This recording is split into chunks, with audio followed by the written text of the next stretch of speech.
Halo, perkenalkan saya Cynthia Tampu Bolon, NIM 004-19008 dari Prodi D3 Rekam Medis dan Informasi Kesehatan Stika Salobros Batam.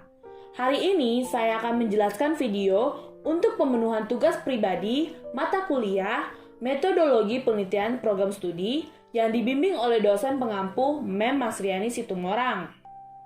Nah, video kali ini saya akan membahas tentang tips dan trik membuat karya tulis ilmiah yang menarik dan efektif.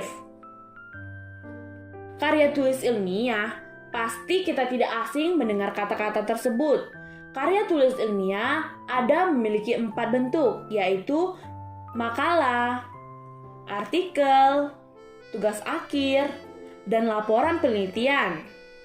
Mungkin kita pernah membuat salah satu karya tulis yang saya sebutkan.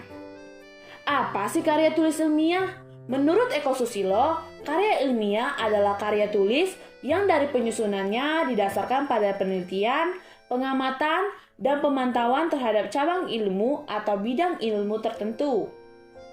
Lalu, apa sih manfaat dari karya tulis ilmiah?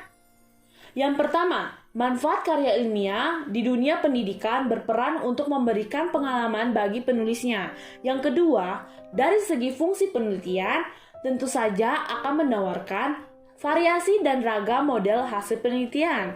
Yang ketiga, dari segi manfaat fungsional, karya ilmiah sebagai media untuk mengembangkan ilmu pengetahuan dari berbagai perspektif. Namun, terkadang kita masih bingung untuk membuat karya tulis ilmiah yang baik seperti apa. Dalam hal mencari judul yang menarik, kesulitan dalam menulis referensi, ataupun menghitung data.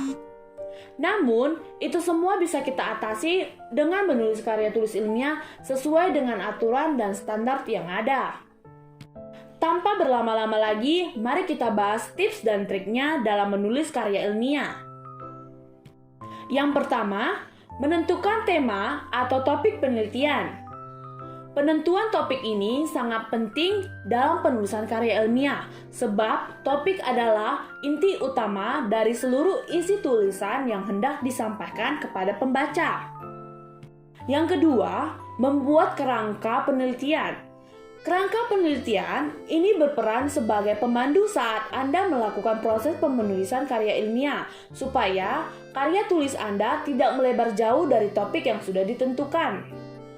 Ketiga, mengumpulkan bahan.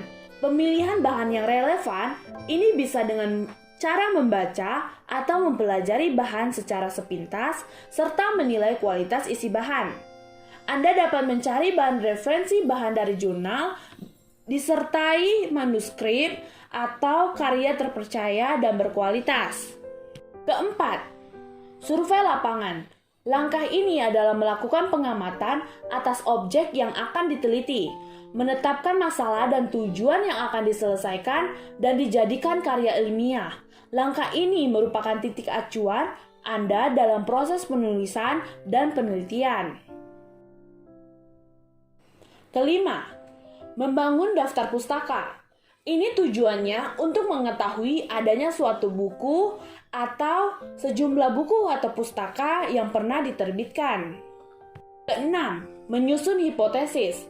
Langkah ini adalah menyusun dugaan-dugaan yang menjadi penyebab dari objek penelitian Anda. Ketujuh, menyusun rancangan penelitian.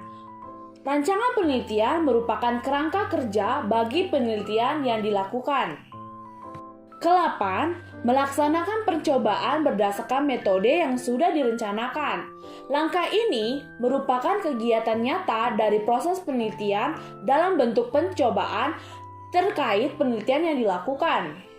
9, melaksanakan pengamatan dan pengumpulan data. Setelah melakukan percobaan atas objek penelitian dengan metode yang sudah direncanakan, maka selanjutnya Anda melakukan pengamatan terhadap objek percobaan yang akan dilakukan. 10. Menganalisis dan menginterpretasikan data. Di langkah ini, Anda mencoba untuk meneliti dan memperkirakan apa yang terjadi dari pengamatan dan pengumpulan data. 11. Merumuskan kesimpulan dan teori. Langkah ini mencoba untuk menarik kesimpulan dari semua yang didapatkan dari proses percobaan, pengamatan, penganalisaan, dan penginterpretasian terhadap objek penelitian. Sekian dari penjelasan saya. Jika ada kata yang kurang berkenan, saya minta maaf.